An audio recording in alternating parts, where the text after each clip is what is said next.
Hello everyone, welcome back to the channel. आज इस video में हम अपना नेक्स्ट टॉपिक पढ़ने वाले हैं और आज का हमारा जो टॉपिक है वो है प्लाज्मा। इससे पहले वीडियो में हमने पढ़ा था कि फंक्शन ऑफ ब्लड क्या होता है और उससे पहले हमने कंपोनेंट्स पढ़ा था।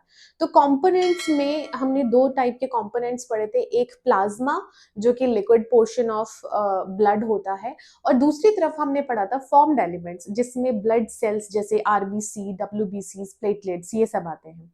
तो आज इस वीडियो में हम सिर्फ प्लाज्मा के बारे में डिटेल में पढ़ेंगे। तो सबसे पहले हम देखते हैं प्लाज्मा क्या होता है। Liquid portion of the blood in which cells are suspended is known as plasma.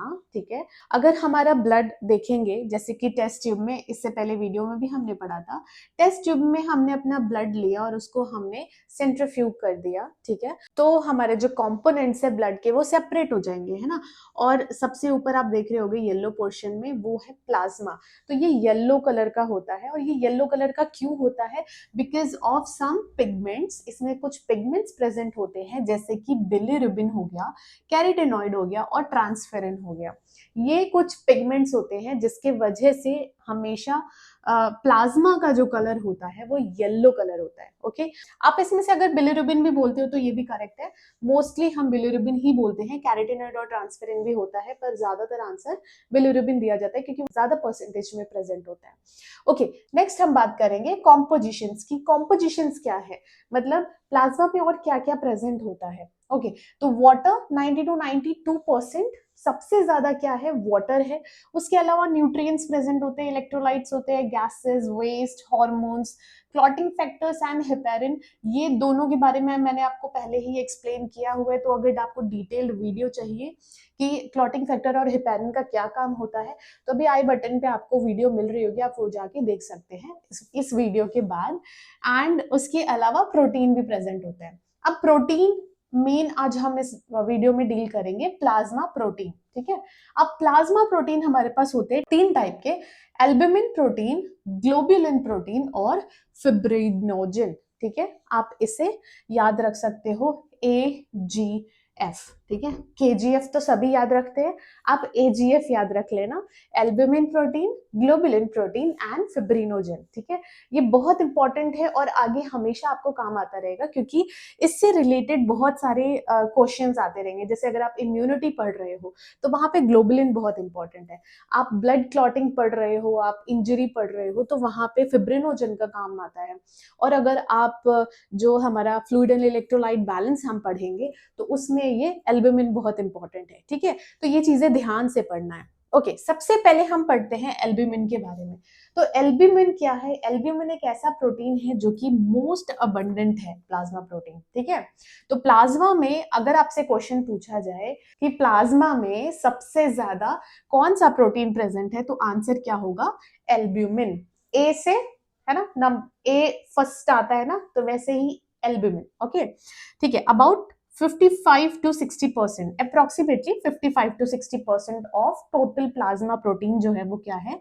Albumin है। ओके, ये क्या करता है? मेंटेन ऑस्मोटिक या फिर ऑन्कोटिक प्रेशर हम बोलते हैं। अब ऑस्मोटिक या फिर ऑन्कोटिक प्रेशर ऑलरेडी हम पहले डील कर चुके हैं, बट फिर से मैं एक बार बता देती हूँ कि हमारा जो ब्लड वेसल है उसके अंदर जो भी फ्लूइड है, ठीक है, जितना भी फ्लूइड है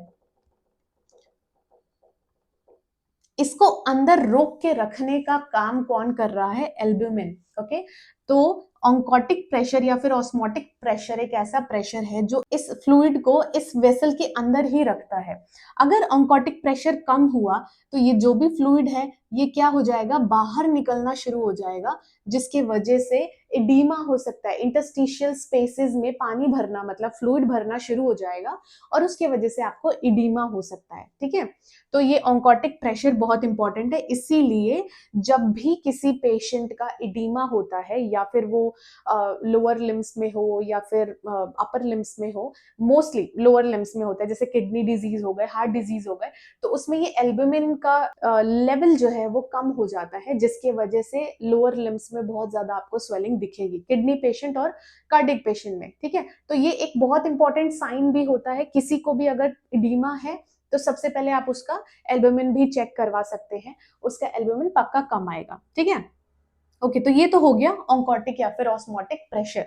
नेक्स्ट हम बात करते हैं कैरियर या फिर ट्रांसपोर्ट प्रोटीन। अब प्रोटीन, ये जो एल्ब्यूमिन है, ये सिर्फ यही काम नहीं करता कि इसको बस फ्लूइड को अंदर रोक के रखना है, उसके साथ साथ ये कुछ कैरियर या फिर ट्रांसपोर्टेशन का भी काम करता है। कैरियर का क्या मतलब हुआ कि खुद तो जा ही रहा है लेकिन मेरे साथ कोई और भी चल लो, है ना, कैरी करके लेकर जा रहा है किसी और को, उनको क्या हम बोलते हैं, कैरियर। ठीक है, ओके, तो कैरियर या फिर ट्रांसपोर्ट प्रोटीन, इसमें क्या हो रहा है, binds and carries many substances that don't dissolve well in blood। ठीक है, तो जो ब्लड में अच्छे से डिसॉल्व नहीं हो सकते हैं, घुल नहीं सकते हैं, उनका रक्षक कौन है, उनका कौन हेल्प करता है, एल्ब्यूमिन। एल्ब्यूमिन बोलता है तुम यहाँ डिसॉल्व नहीं हो सकते ना, तुम यहाँ घुल मिल नहीं सकते, कोई बात नहीं, मैं तुम्हारी हेल्प करूंगा, तुम्हें जहां भी जाना होगा मैं तुम्हें लेके जाऊंगा। ठीक है, तो वो क्या करते हैं, वो बाइंड हो जाता है कुछ चीजों के साथ, जैसे फैटी एसिड्स हो गए, बिलिरुबिन हो गए, हार्मोन लाइक थायरॉक्सिन है या फिर कैल्शियम है, इन सब के साथ ये बाइंड हो जाता है और इसे अपने अपने डेस्टिनेशन पे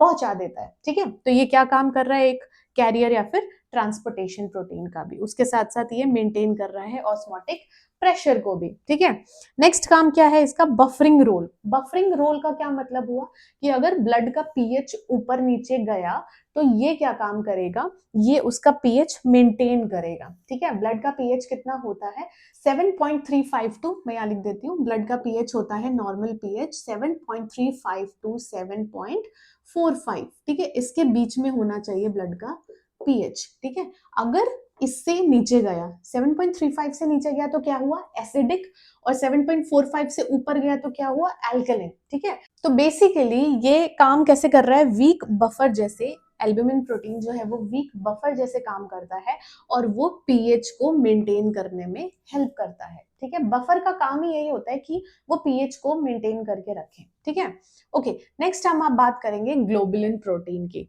ये सिर्फ एल्ब्यूमिन के लिए काफी है।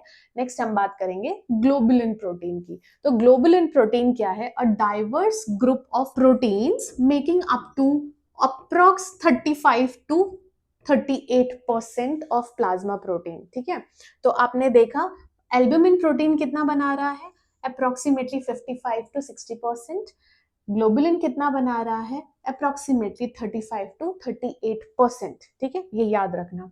ओके, अब देखो इसके दो टाइप्स हैं यहाँ पे, एक है अल्फा एंड बीटा ग्लोबुलिन, दूसरा है गामा ग्लोबुलिन्स। ठीक है, तो अल्फा एंड बीटा ग्लोबुलिन्स जो है वो भी ट्रांसपोर्टेशन प्रोटीन जैसे एक्ट करते हैं, वो कुछ चीजों को कैरी करके उनके डेस्टिनेशन तक पहुंचाते हैं, जैसे कि helps carry iron, lipids, fat soluble vitamins, hormones and other molecules. ठीक है, तो ये सभी इन सब चीजों को कैरी करते हैं।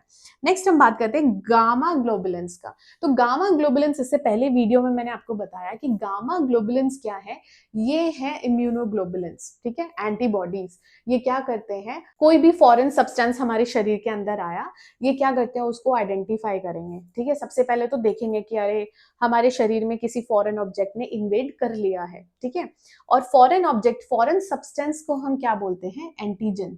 ठीक है, ओके, और ये क्या है, एंटीबॉडीज। तो एंटीबॉडीज क्या करते हैं, फॉरेन ऑब्जेक्ट्स को आइडेंटिफाई करते हैं, उनके साथ बाइंड करते हैं और उसको न्यूट्रलाइज करते हैं। न्यूट्रलाइज करने का क्या मतलब हुआ, उसे एलिमिनेट कर देंगे बॉडी से, मार देंगे उनको। ठीक है, कि भाई तुम्हारे यहाँ पे कोई जरूरत नहीं है, तुम यहाँ पे क्यों आए हो।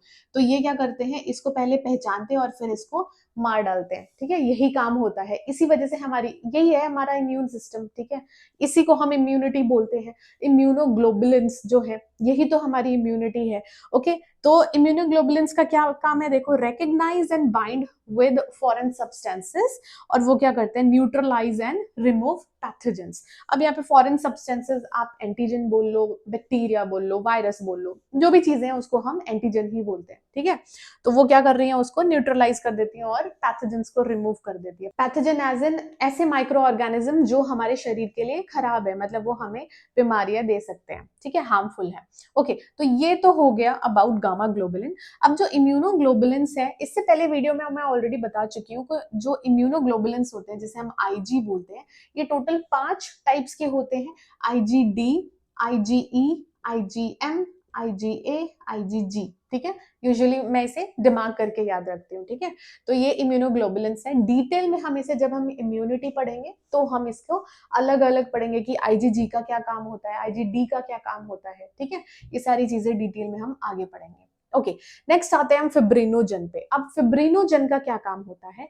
इसका काम मेनली क्लॉटिंग फैक्टर वाला है, ठीक है। अब देखो, uh clotting factors about approximately 7% of plasma protein, ठीक है।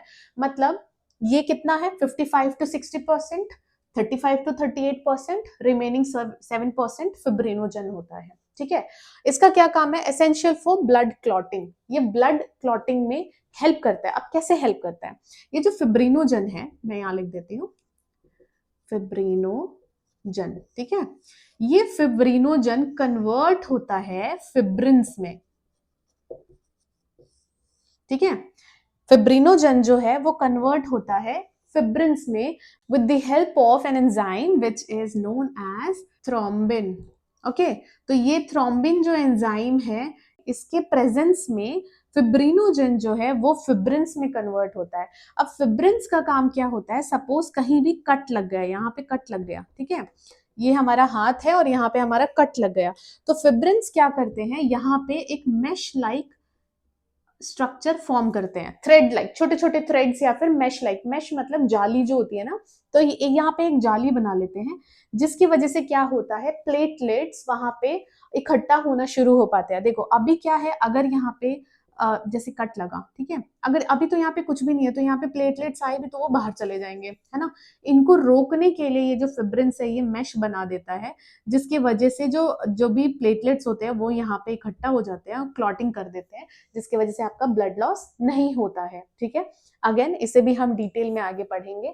यहाँ के लिए सिर्फ इतना ही जानना था कि फिब्रिनोजन जो है वो एक ऐसा प्रोटीन है जो कि थ्रोम्बिन एंजाइम के प्रेजेंस में फिब्रिन्स में कन्वर्ट होता है, और फिब्रिन्स क्या करते हैं? ब्लड क्लॉटिंग में हेल्प करवा रहे हैं, ब्लड लॉस नहीं होने देते हैं, ठीक है। तो ये भी बहुत ज्यादा इंपॉर्टेंट है। ओके, तो ये हो गया हमारा प्लाज्मा प्रोटीन। और जो प्लाज्मा प्रोटीन है, जैसे हमने बात की है कि वाटर 90 to 92% होता है, वैसे ही हमारा जो प्लाज्मा प्रोटीन है ये 6 to 9% होता है, ठीक है। कुछ कुछ बुक्स में 7% दिया हुआ है, किसी में 8% दिया हुआ है, लेकिन आप अगर एवरेज देखो तो 6 to 9% प्लाज्मा प्रोटीन प्रेजेंट होता है प्लाज्मा में, ठीक है।